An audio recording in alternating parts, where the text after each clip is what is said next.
Man liekas, nevienmēr klupšanas akmeņi ir tiešām klupšanas akmeņi. Bieži vien tie ir mūsu dzīves pakāpieni. Jā, kas te būtu? Kas te būtu?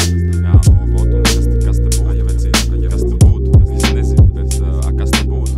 Kas te būtu, ja visu dzīvi skumt kā pie bāra, kā teikums, kurā punktu liekais katra vārda un skums par sapni, te nebilstot ne vārda, par to, kas lauž un iekšā visu laiku ārta. Nekas jau nebūtu, ja neskaidru vien mokas, kas liek sevi iepazīt tēlus, tos, kas grib traki sadzerties un tad iet palaist rokas un pamosties kā muši, ko no vējas tikl nokas. Kas labi iecerēts nevienmēr labs soks, ja melo sev un citiem, un to es sāku noprast, kad jau šķita, ka pusdzīve te ir pazaudēt, uz rīt atlikts viss, lai tikai sevi pasaudzēt. Un jā, es zinu, ka pļauj to, ko iesēj, pat aplauzina šeit dot vienmēr jaunu iespēju. Ilgi klusējot, varbūt mazāk problēmas rāda, bet laiks neko nerasina, ja tie ir bezdarbības gadi.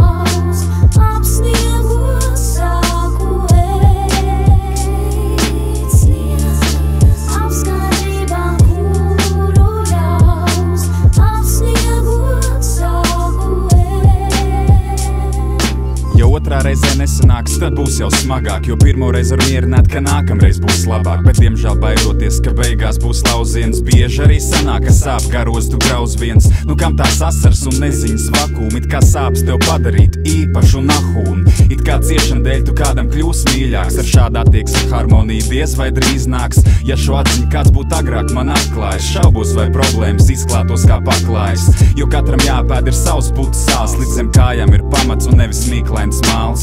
Un nekā suns saimniekam par jaunu kaulu, bet tomēr pazemībā un ar noliektu galvu es saku paldies par visu un notikt ļauj, kam ir jānotiek, jūs varat pat zaudēt kauju.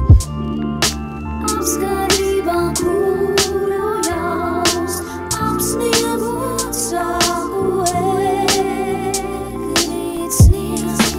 Apskatībā, kuru jaus, apsniegot saku rīt sniegs. Apskatībā, kuru jaus, apsniegot saku rīt sniegs. Apskatībā, kuru jaus, apsniegot saku rīt sniegs. Apskatībā, kuru jaus, apsniegot saku rīt sniegs. Apskatībā, kuru jaus, apsniegot saku krīt sniegs.